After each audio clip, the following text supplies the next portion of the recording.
Dice así, 1 Pedro capítulo 5, versículos 6 y 7. Dice, humillaos pues bajo la poderosa mano de Dios, para que Él os exalte cuando fuere tiempo, echando toda vuestra ansiedad sobre Él, porque Él tiene cuidado de vosotros. Diga conmigo, Él tiene cuidado de vosotros.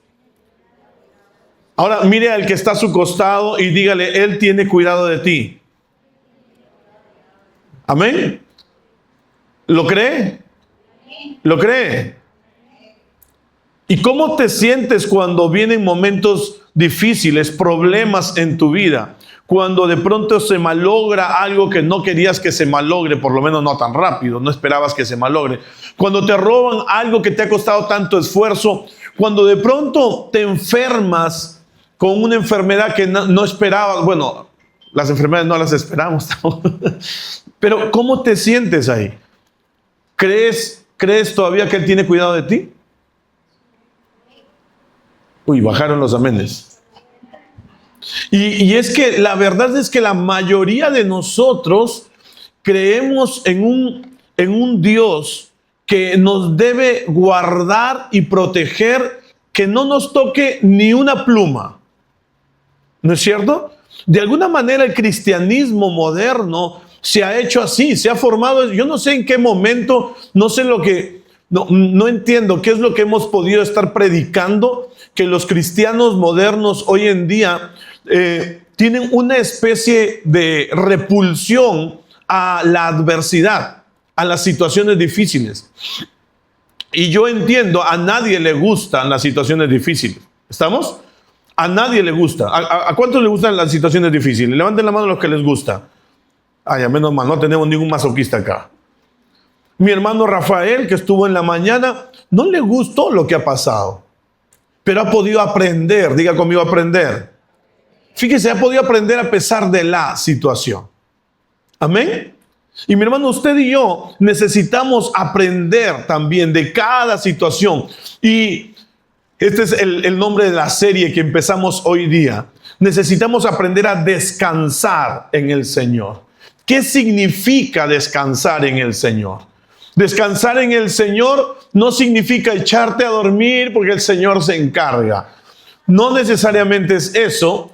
Y vamos a ver esto en estas próximas 3 semanas.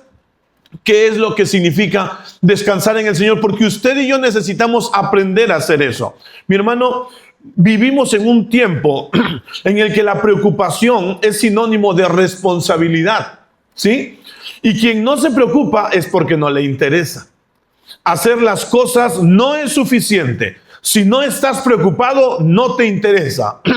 No te interesa crecer, no te interesa avanzar o no te interesa desarrollarte. Pero si estás preocupado, si te angustias mucho por algo, entonces sí te importa. Y seguramente eres muy responsable. ¿Le ha pasado eso? Ver a alguien que está preocupado, angustiado, y dice, mira, qué responsable, no puede dormir. Ahora, el insomnio es sinónimo de responsabilidad. ¿Será cierto eso?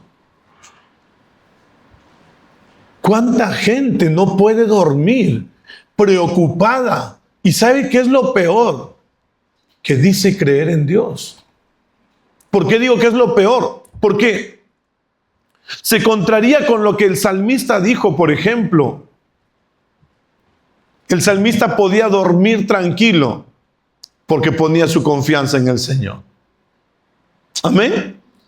La palabra de Dios nos dice, en paz me acostaré y asimismo dormiré, porque solo tú, Jehová, me haces vivir.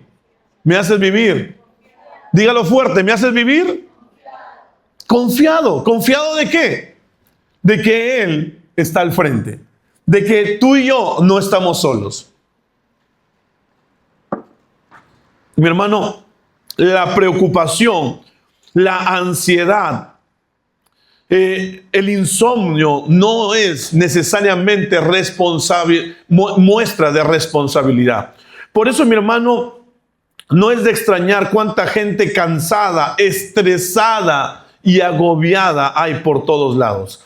Hay cansancio físico, cansancio mental, emocional y también espiritual. Fíjese usted, mucha gente no sabe detenerse, no sabe, siempre tiene que estar haciendo algo.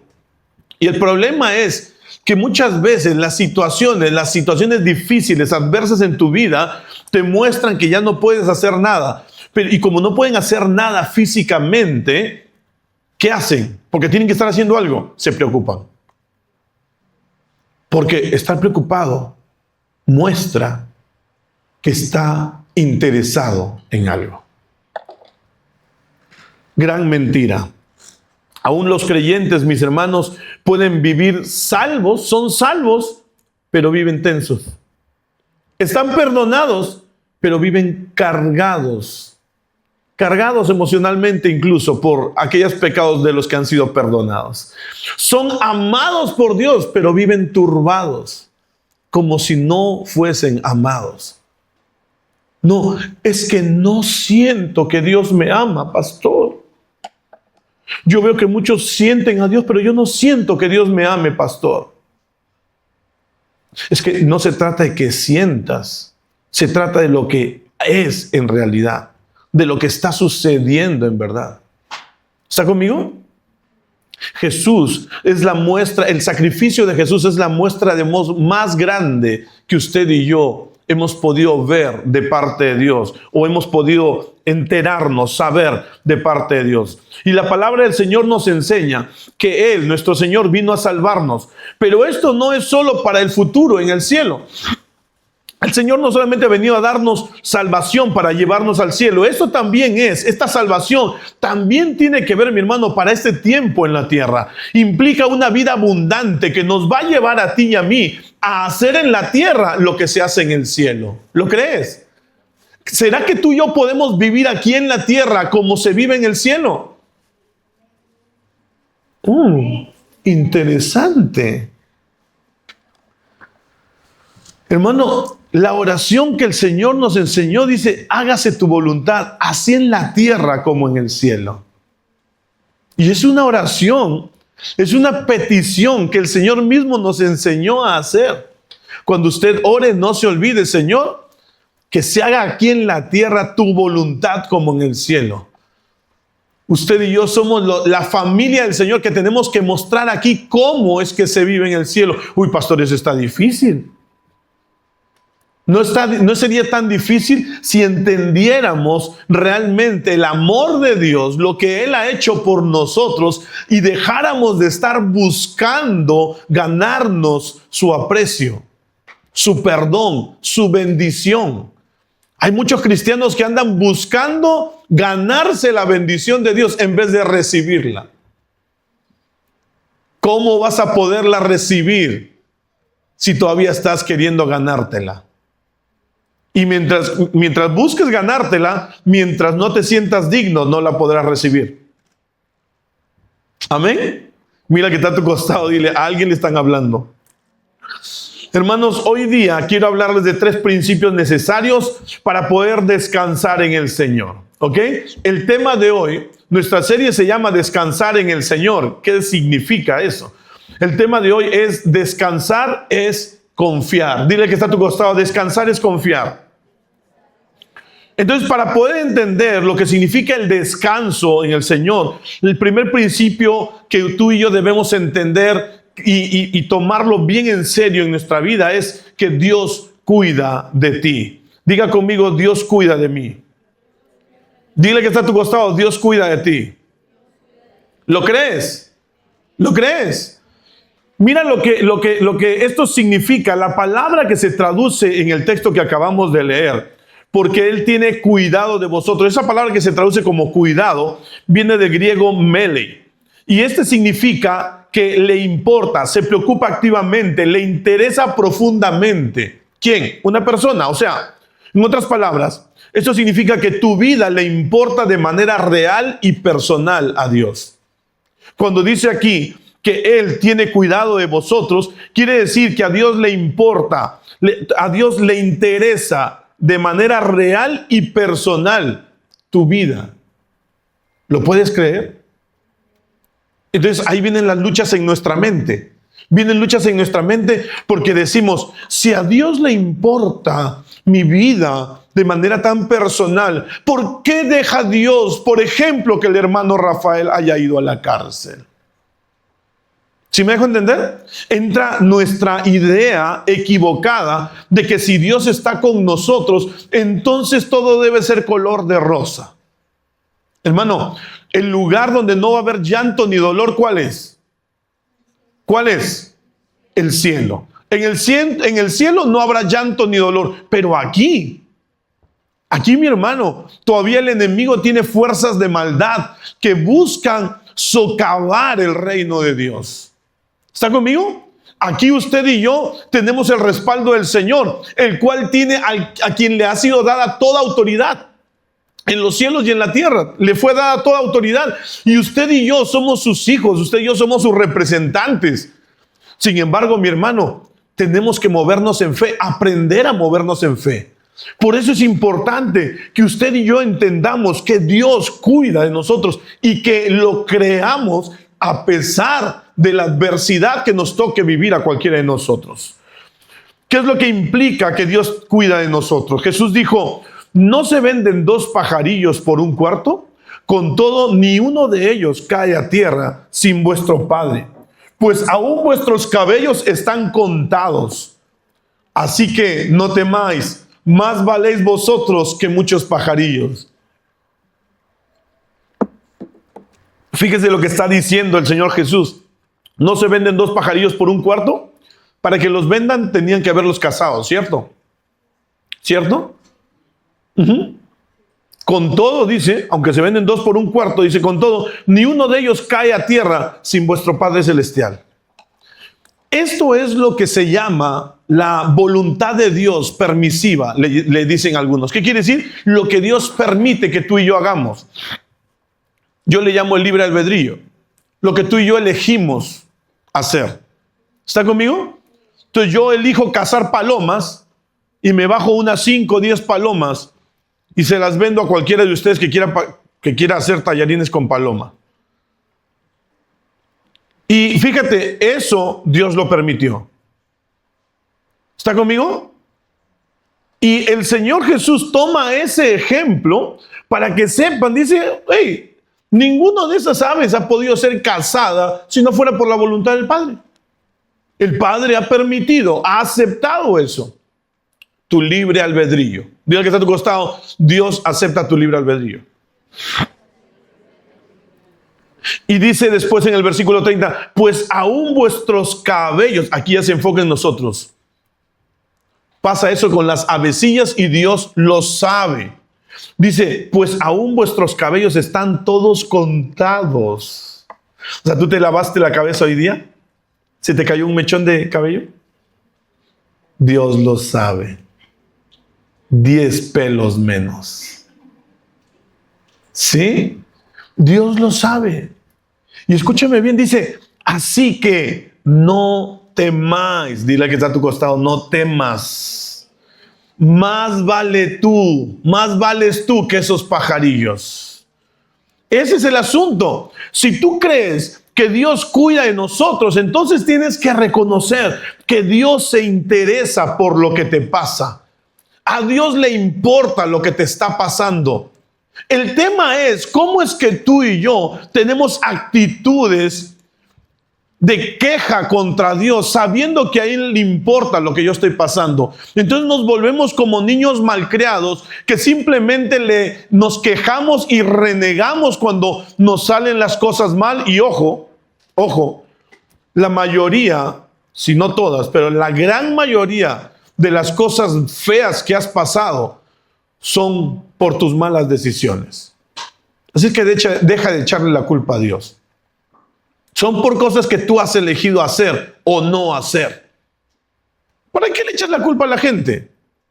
Algunas pocas cosas de las que te han pasado y que te han traído problemas es producto de lo que otras personas han hecho en tu contra. Como por ejemplo lo que le ha pasado a mi hermano Rafael, ¿no? Entonces, pero mi hermano, usted y yo debemos reconocer ello. Deja de comportarte como, no vas a poder descansar en el Señor si estás echándole la culpa de todo lo que tú haces o de todo lo que tú no haces, le comienzas a echar la culpa a Dios. Qué fácil, ¿no? Y la Biblia lo dice. La Biblia dice, el hombre tuerce su camino y luego le echa la culpa a Dios. Hermano, si tú torciste tu camino, clama a Dios, pero por misericordia. Mire, hace unos años atrás, yo no tenía brevete. Y la policía me detuvo en una de esas casualidades de la vida que coinciden. Y me detuvo la policía y me pidió mis papeles, yo le entregué mi DNI, su brevete, no tengo oficial. Sígame, por favor. Baje. Usted sabe que cuando el chofer baja del carro y lo sigue el policía es porque algo pasa. Y el policía me habló de diferentes formas queriendo que yo dé algo, ¿no? Entonces, y yo le daba a entender que no. Y me dice, ¿sabe usted cuánto está la multa por no tener brevete? No oficial. Creo que estaba como 2,000 y pico. No me acuerdo bien. Y 3 años de suspensión. ¿Quiere eso? Pelé los ojos. No, oficial, no quiero eso. ¿Y qué va a hacer usted? Pues creo que no puedo hacer nada. Y le decía a su amigo, dice que no puede hacer nada. Entonces usted va a pagar la multa y va a estar 3 años sin poder sacar brevete. Digo, oficial, si usted me pone esa multa, no me queda otra. Voy a tener que hacer eso. Mira, su amigo dice que va a tener que hacer eso. Literal, todo lo que conversábamos con él le decía a su amigo. Y mi hermano, por dentro yo estaba orando y Carolina estaba en el carro ahí, unos metros más allá, y Carolina estaba orando y llorando. Porque, ojo, no es que yo no sabía que me podían poner esa multa, sabíamos, pero me atreví a manejar sin brevete. Eso no es ser osado, no es ser osado, ese es ser sonso. Pero esa es otra enseñanza. El tema es, mi hermano, que yo dentro de mí decía, Señor, la regué. Señor, cubre mi falta. Y Carolina estaba orando igual en el carro, Señor, cubre nuestra falta, cubre nuestra falta. Yo la vi a Carolina así, orando y llorando. Bueno, no me había dado cuenta que estaba llorando, desde mi lado no se veía. Pero a lo que voy es fíjense, pasados unos minutos de este hombre estar haciendo así, me dijo, sacó el blog, hizo la finta que escribía algo, dijo, entonces lo va a pagar. ¿Qué vamos a hacer? Le agradecería mucho si no me pone esa multa y me da una oportunidad más. Dice que nos agradecería mucho.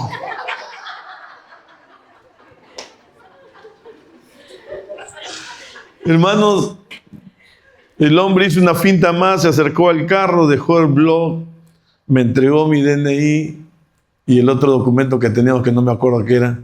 Me dijo, se la voy a dejar pasar por esta vez. Vaya, saque su brevete. Hermano, ¿usted cree que yo podría culpar a Dios si me hubieran puesto esa multa? ¿Cuántos de nosotros culpamos a Dios por hacer cosas tan negligentes como esas? Sabes que tienes que pagar y si no pagas te va a venir intereses leoninos y no pagas, pudiendo pagar. Y luego le dices, Señor, ¿por qué me ajustas? ¿Por qué me ahorcas? ¿Sí me dejo entender? Sabes que no puedes pagar ese préstamo porque te están cobrando 15, 20, 25% de intereses, que es una brutalidad. Y te metes a sacar ese préstamo. Pastor, es que usted no entiende. Tiene razón, hermano, no entiendo. No logro entender. Me es imposible entender que sabiendo que no puedes pagar y son prestamistas de dudosa reputación muchas veces, caigamos en eso. Bueno, pero hoy día no estamos hablando de finanzas. Lo que quiero resaltar aquí es esto, que nosotros tomamos esas decisiones, nos metemos en aprietos y luego decimos, Dios es malo. Dios no existe. Si Dios existiera, ¿cómo es que habrían tantos niños desamparados? ¿Cómo es que hay tantas mujeres que son maltratadas y abusadas? Hay niños desamparados porque hay un hombre y una mujer sinvergüenzas que tienen hijos y no les importa y los dejan por ahí. Hay mujeres maltratadas porque hay hombres sinvergüenzas que simplemente desfogan su ira con ellas, no saben lidiar con sus emociones, no han asumido responsabilidad sobre sus emociones y se desfogan con ellas. Y no hay nadie que les pare el macho, como decimos popularmente. No le eche la culpa a Dios de sus actos. Y lastimosamente muchas de estas mujeres se terminan siendo víctimas y cediendo al abuso cada vez más. Porque no tienen la valentía, ni el carácter, ni el valor, porque una serie de cosas en su historia personal que de pronto no pueden decirle no a un abusador. Porque les da miedo, por lo que sea. No estoy juzgándolas, pero voy al hecho de que está ahí, en nuestras decisiones. Y los que estamos alrededor de ellas, es nuestra decisión de poder ayudar, influenciar, proteger, cuidar. ¿Sí me dejo entender? Y Dios nos permite todo eso porque es nuestro libre albedrío, tu capacidad de elegir. Entonces tú y yo necesitamos entender que a Dios sí le importa nuestra vida. A Él le importan tus luchas, tus decisiones, tu dolor, tu necesidad, tu futuro. Pero Él no va a vivir por ti. No puede hacerlo. Porque en su soberanía, en la soberanía de Dios, Dios ha determinado que tú tomes las decisiones de tu vida. Es decir, tú eliges si te importa ser parte de la historia de Dios o vivir lejos de Él. Esa es tu decisión también. Dios no te puede obligar a... Y ojo, cuando digo que no te puede, no digo que no tenga el poder para hacerlo. Cuando digo que no puede, es porque en su soberanía Él ha decidido no intervenir de esa manera. ¿Está conmigo? Iglesia, Él nos ha dado a usted y a mí capacidad de elegir. Él es soberano, pero en esa soberanía Él ha decidido darnos libre albedrío. Elegir. Y por eso el mundo está como está, donde los egos y los intereses de los más poderosos se imponen ante los otros, ante la gran mayoría. Pero no es esa la voluntad de Dios. La voluntad de Dios es que se viva en la tierra como se vive en el cielo. La segunda cosa que implica que Dios cuida de nosotros es que Dios protege tu vida. Y dice el salmista, el Señor te guardará de todo mal. Él guardará tu alma. Salmo 121, 7 y 8. Él guardará nuestra alma. Repito, es la misma situación que acabo de mencionar. Recuerde que usted tiene un libre albedrío. Mire. Nuestro hermano Rafael contaba cómo él llegó al penal. Hermano, en el penal él tuvo que pelearse muchas veces, porque siempre hay gente abusiva. Tuvo que pelearse. Pero dice, pastor, siempre encontré a alguien que sacara cara por mí. Y no los conocía. No los conocía.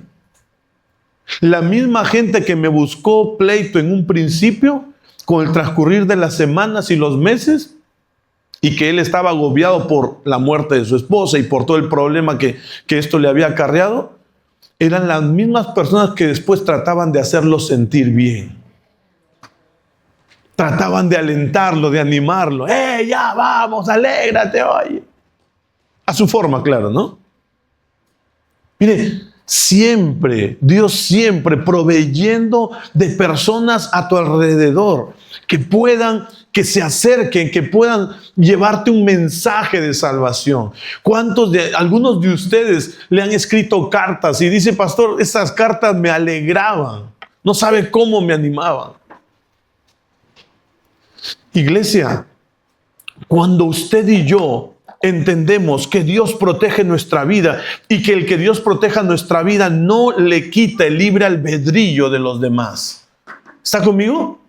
Dios hace cosas fuera de lo normal. Dios hace cosas sobrenaturales, sí, pero generalmente se mueve a través también de lo que nosotros hacemos. Un día escuché de cierta persona, un delincuente que iba a asaltar a un creyente en X situación, no voy a contar los pormenores, y este creyente no se dejó y usó el nombre de Jesús, incluso este creyente. Y cuando este hombre no se dejó el creyente, saca su pistola y el muchacho dijo en el nombre de Jesús, para. Y el hombre dispara y no salía la bala. No salió la bala. Y lo volvió a rastrear porque era una pistola y no salió. Minutos después pasaron y el creyente se fue. Y el hombre termina matando a otra persona, asaltando a otra persona. Con la misma pistola. ¿A qué coincidencia? Lo que sea. Yo creo que es Dios obrando en determinadas circunstancias. ¿Me dejo entender? Algunos le quieren llamar casualidad, llámele casualidad. Pero yo creo que Dios sí hace cosas por algunas personas en determinadas circunstancias. ¿Amén? En determinadas circunstancias, Pablo y Silas estaban encarcelados, atados, con cadenas, y de pronto comienzan a alabar al Señor, comienzan a alabarle, y se cayeron las cadenas. Vino terremoto, imagínense. Un terremoto, porque un par de sus hijos estaban alabándole ahí. Pastor, ¿y cómo cuando yo alabo al Señor no hay nada? ¿Quiere terremoto también? ¿Sí me dejo entender? Nosotros alabamos y no hay terremoto aquí. Hermano, Dios es un Dios soberano. Él actúa cuando Él quiere y cuando sus propósitos... No lo podemos encasillar a Dios. ¿Me dejo entender? Podemos ver en la palabra de Dios cómo Él actúa, de qué formas Él actúa, pero no lo puedes encasillar a Dios, porque Él es Dios. Este es su mundo, no es tu mundo ni el mío, es el mundo de Dios. Esta es su historia. Tú y yo vamos a morir. Él está desde el principio y estará hasta el final. Y tú y yo estamos allí, inmersos. ¿Sí me dejo entender? Por eso es importante que usted y yo reconozcamos que Dios cuida de nosotros, que Dios está con nosotros, que Él guía nuestro camino. Eso también implica el hecho de que Dios cuida de ti. Quiere decir que guía tu camino. Te haré entender, dice Salmos 32:8, te haré entender y te enseñaré el camino en que debes andar. Mi hermano, cuando tú y yo torcemos nuestro camino queriendo hacer la voluntad de Dios, y por A o B terminamos torciendo nuestro camino, Dios se encarga de enderezarlo. Cuando tú y yo nos alejamos de Él y torcemos nuestro camino, cuando tú y yo nos volvemos a Él, Dios se encarga de enderezar nuestro camino. ¿Me estoy dejando entender? ¿Por qué? Porque Él cuida de ti. Dile que está a tu costado, Dios cuida de ti. Y porque Él cuida, mi hermano, tu vida le interesa. Él quiere proteger tu vida y Él quiere guiar tu camino. ¿Está conmigo? El segundo principio que es importante que entendamos, después de que Él cuida de nosotros, el segundo principio es: echa tu carga sobre Él. Mira, nada va a pasar hasta que eches tu carga sobre Él. Amén. Tú y yo necesitamos aprender a dejar nuestra carga en Él. La ansiedad insiste en controlar. La fe aprende a soltar. Porque para soltar algo necesitamos aprender a hacerlo. No necesitas que se solucione el problema para sacarlo de tu vida. Menos cuando no sabes o no puedes solucionarlo. Algunos están esperando que se acabe el problema para recién estar en paz. No, podemos vivir en paz Sí, a pesar del problema. Mi hermano Rafael justo nos hablaba cómo los primeros meses, el primer año prácticamente ha sido una lucha en su vida. Hasta que después fue rindiéndose. Y aunque estaba en la cárcel, él pudo aprender a tener paz aún estando en la cárcel. Compuso incluso algunas canciones y cantó hoy día una canción que tenía que ver con eso. Con la esperanza de que tenemos cuando estamos en momentos difíciles, que podemos confiar en Él todavía. Soltar el problema, mi hermano, echar tu ansiedad sobre Él es un acto de fe. No es un acto basado en las cosas que ves, es un acto basado en lo que no se ve. Es un acto de fe. Es la seguridad interna, el convencimiento que Él se encargará. ¿Sí me dejo entender? Escúchame, si hay algo que tú tienes que hacer, hazlo. No lo detengas, sé responsable, hazlo. Si ya hiciste todo lo que tenías que hacer, lo que podías hacer, ya hablaste con todos los que podías hablar, con todos los que tenías que hablar, ya no hay nada más que tú puedas hacer. Hermano, tienes que poner eso en las manos de Dios. Lo ponemos desde antes. Cuando metieron a la cárcel a Rafael, hermano, oramos para que el Señor lo saque y no lo sacó. Los primeros meses, no lo sacó.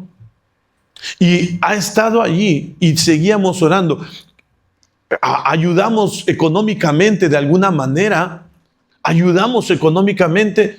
pero no podíamos más. Después de un año, no podíamos apoyarla. Y hermano, lo que hicimos fue descansar en el Señor. Y yo lo he dicho entre la gente que sabe que son amigos de Rafael. Yo decía, si lo dejan libre, es un milagro de Dios. Y es un milagro lo que ha sucedido. ¿Me entiende? Porque toda la presión mediática, usted no se imagina cuánto debe haber gastado la familia que lo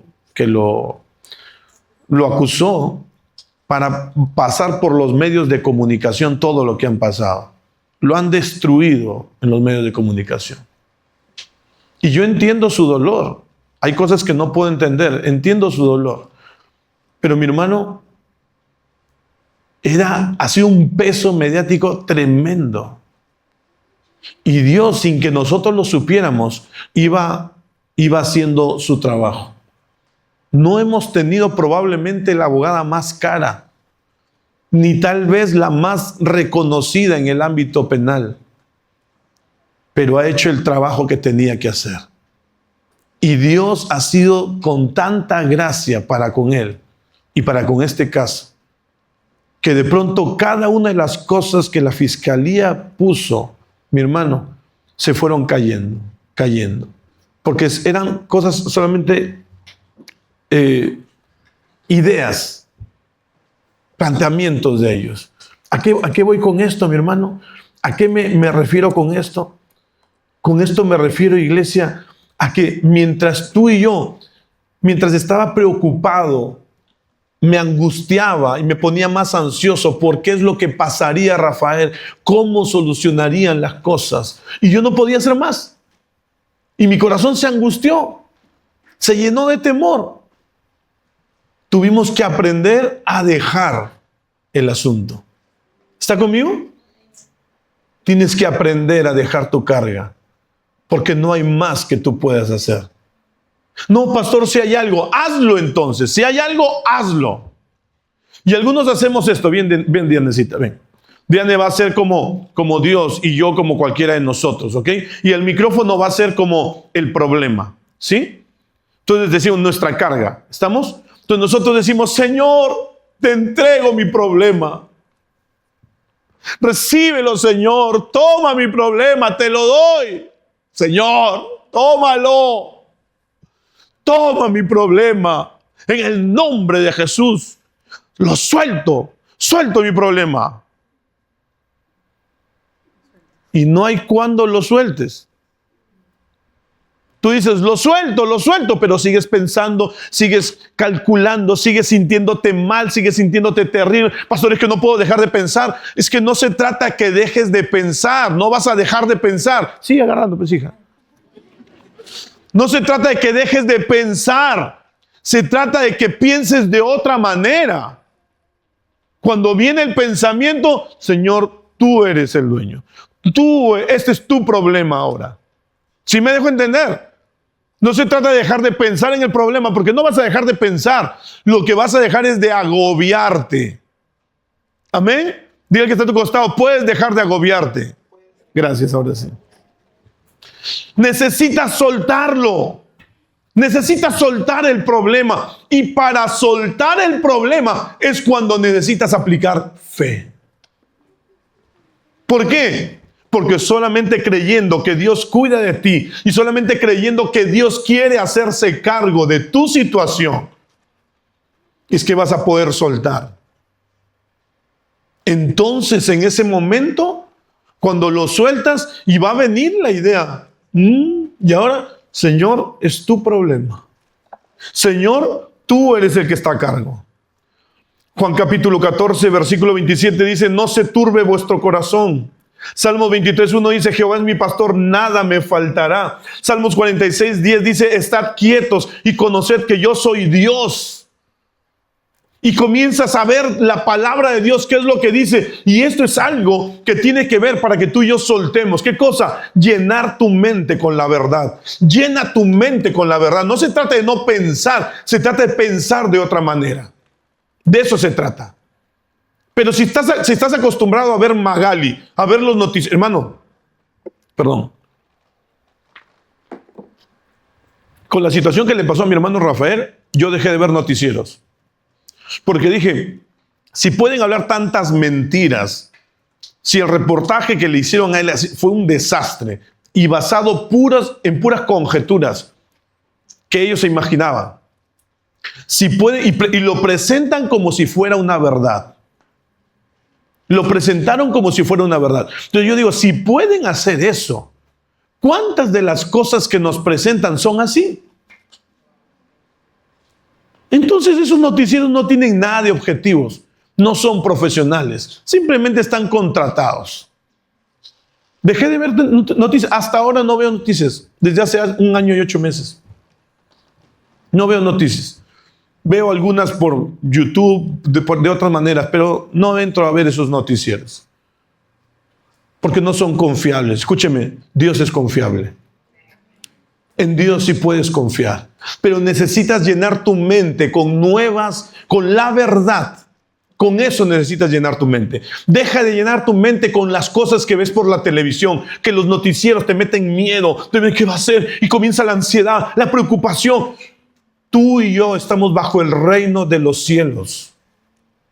Y Dios nunca deja a su gente, nunca deja a sus hijos caídos. ¿Está conmigo? Si usted y yo estamos bajo el reino de los cielos, mi hermano, no es solamente para cuando vayamos a los cielos. El reino de los cielos se vive desde aquí. Amén. Y aunque hayan momentos difíciles, tú y yo podemos estar seguros, Dios abrirá una puerta, Dios nos abrirá camino, Dios nos dará una salida. No vamos a ser destruidos, no nos van a aplastar. ¿Está conmigo? Pero necesitas llenar tu mente ¿de qué? De la verdad. ¿Cuál es la verdad? La palabra de Dios.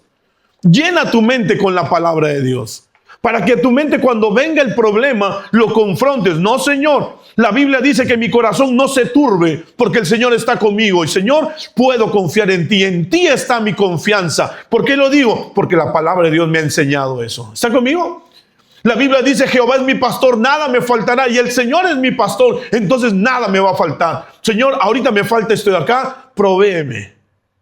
Porque tu palabra dice que nada me va a faltar. Y Dios comienza a hacer cosas milagrosas muchas veces. A Elías le mandó un cuervo que le llevase carne y pan. ¿Cuándo has visto un cuervo llevar carne? ¿Te das cuenta? No te imaginas, Dios usa a cualquiera para hacer su voluntad. Amén. Pero tú y yo tenemos que llenarnos de la verdad, porque la verdad es lo que nos va a sostener. La verdad solamente nos sostiene. Entonces tenemos que creer que Él sí quiere recibir mi caso, que Él sí quiere cargar mi carga, que Él sí quiere enderezar mi senda. La base, mi hermano, no es la emoción. La base es la palabra del Señor. Y por ejemplo, la palabra del Señor dice, echando toda vuestra ansiedad sobre Él, porque Él tiene cuidado de vosotros. Eso no lo digo yo, el apóstol Pedro lo está diciendo, y si el apóstol Pedro lo dice, usted y yo podemos echar nuestra ansiedad sobre Él. Y Dios quiere que tú y yo echemos nuestra ansiedad sobre Él, nuestra preocupación. Échala, suéltala, libérala. Llénate de la verdad en tu mente. Y por último, mi hermano, cambia la preocupación por comunión. Entonces te vas a dar cuenta que cuando el enemigo viene con pensamientos, cuando la realidad viene con ideas que te van a quitar tu casa, que vas a perder, que van a hacer esto, lo otro, tú comienzas, en vez de preocuparte y de llenarte de ansiedad, comienzas más bien a darle gracias a Dios. Gracias, Señor, porque tú estás llevando mi caso. Gracias porque tú, Señor, me vas a abrir un camino, porque tú me vas a dar salida a esto, Señor. Yo no sé cómo salir. Y mi hermano, cuando tú estás en ese momento, Dios comienza a abrir ese camino. Pero lo que es más, comienza a haber una comunión en ti, entre tú y Él. Comienzas a desarrollar, y más tiempo pasas con Él que pensando en el problema. Yo decía ahora en la mañana, decía que en esa comunión es que el Señor nos fortalece, te fortalece. Y algunos dudan de que Dios quiera llevar su caso, porque algunos se juzgan a sí mismos y dicen, a mí nunca me ha interesado Dios. Seguramente, al pastor seguramente sí lo va a escuchar, porque el pastor siempre está ahí, el pastor es buena gente. Usted no me conoce. No soy mala gente tampoco, pero algunos piensan que Dios me escucha más a mí que a ustedes. Y eso es mentira. La Biblia dice que el que clama a Él no le echa fuera. O sea, eso quiere decir que el hecho que yo sea pastor no me escucha más que a ti. Tal vez me escucha porque yo clamo a Él y tú no. Tal vez esa sea la diferencia. ¿Está conmigo? Pero Él, iglesia, Él te ama. Él te ama. Quiere tu bien. Quiere lo mejor para ti. Él no ha venido a condenarte. No ha venido a juzgarte. Él ha venido a llevar tus pecados. Él lo hizo. No se trata si yo te amo. Se trata que Él te ama. De eso se trata. Y en la mañana recordaba una experiencia que tuve una vez en casa.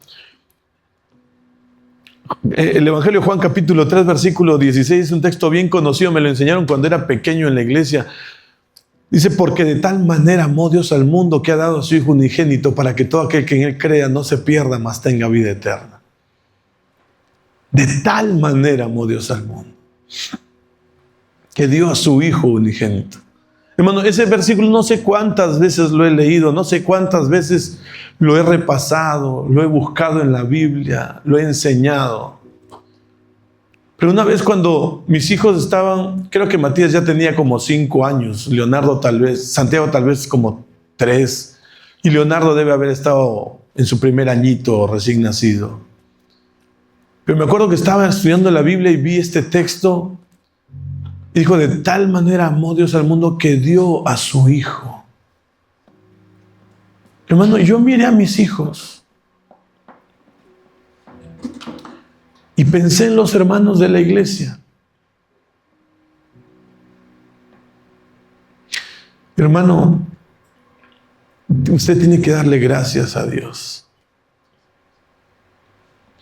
Porque en ese momento abrí mis ojos y me di cuenta Si yo hubiera estado en el lugar de Dios, hermano, yo no habría dado a ninguno de mis hijos por usted.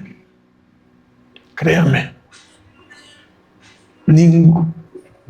Pensé cómo dar a uno de mis hijos para salvarle la vida a alguien de la iglesia. Y me vi y dije, no lo haría. No lo haría. Pero Dios nos amó de tal manera que entregó a su Hijo. En ese momento yo me puse a llorar porque dije, Señor, me amas. Realmente me amas. Y Dios lo ama a usted. Te ama. No entregó cualquier cosa. Entregó a su Hijo. Y sabes, cuando Jesús fue bautizado, el Padre habló desde los cielos y dijo, este es mi Hijo amado. O sea, Jesús no vino como castigo, vino como una expresión de amor. Dios no envió a cualquiera. Era su Hijo amado. ¿Te das cuenta cuánto te ama? ¿Te das cuenta cuánto te ama? Por eso es que tú y yo podemos descansar en Él. Si solamente entendiéramos que Él no quiere nuestro mal, que Él quiere nuestro bien, que Él quiere lo mejor para nosotros, que Él nunca va a hacer algo para dañarnos. Entonces de pronto podríamos dejar de cargar tanta culpabilidad y condenación y dejaríamos de pronto de cargar tanta ansiedad. Y comenzaríamos a aprender. Diga conmigo, aprender. Dígalo bien fuerte, aprender. A confiar en Él. Escúcheme, termino con esto. Nadie confía en alguien a quien no conoce. ¿Quieres confiar en Él? Por eso es importante que tengas una relación con Él. Que te relaciones, que lo conozcas. Hermano, busca en la palabra de Dios. Conoce a Dios a través de su palabra. La Biblia nos muestra cómo es Dios, quién es Dios, su propósito para nosotros. Más del 90% de nuestro propósito de vida está escrito en la Biblia. Busca ahí. Deja de acercarte a la Biblia solamente por compromiso. Deja de acercarte a la Biblia solamente por cumplir, solamente pensando, deja de acercarte pensando solamente en que, me acerco para que Diosito me bendiga. No te acerques a la Biblia para que Dios te bendiga. Si no lo sabías, Dios ya nos bendijo hace 2000 años cuando resucitó Jesucristo. Con Él nos ha bendecido, nos ha dado todas sus bendiciones. Deja de estar buscando las bendiciones. Pero métete a la Biblia para conocerlo a Él. ¿Quién es Él? ¿Quién es Él? ¿Qué quiere de ti? Y vas a descubrir riquezas inconmensurables. La Biblia, mi hermano, no te muestra a un genio de la lámpara maravillosa. La Biblia te muestra a un Dios que es un Padre. Y yo no sé cuál haya sido tu experiencia con tu Padre, pero escúchame bien, Dios es un buen Padre. Dios es un buen Padre. Yo considero que mi papá es un buen padre, pero Dios es superior. No hay comparación. ¿Está conmigo? Y a ese Padre tú y yo tenemos que conocerlo. Deja de dejarte llevar por lo que dicen por ahí. No, es que yo escuché. Deja de escuchar esas tonterías. Busca en la Biblia. Métete en la palabra de Dios. Inscríbete en los cursos que tenemos aquí en la iglesia. Conoce más al Señor. Necesitas conocer más al Señor. Amén. ¿Queremos descansar en Dios? ¿Quieres descansar en Dios? ¿Cómo descansas en alguien que no confías? Necesitas confiar. Y para confiar necesitas conocerle. Amén. Mientras no te intereses en conocerle, no vas a poder confiar. Te vas a conformar con una religión, con algo religioso. Te conformarás de repente con venir aquí cada domingo, escuchar y creer que por hacer eso, ya cumpliste. pero no lo conocerás a Él. Te llenarás de una serie de fábulas que has escuchado por ahí, por aquí, por allá, que hablan acerca de Dios. Se hablan muchas cosas acerca de Dios, muchas de ellas distorsionadas. Pero mientras no te sumerjas en las páginas de la Biblia, mientras no lo busques con todo tu corazón, no entenderás quién es Él. ¿Podemos descansar en Él? La respuesta es sí. ¿Necesitamos? La respuesta es sí. Si es posible descansar en Él, necesitamos conocerlo. Amén. Cierra tus ojos, por favor.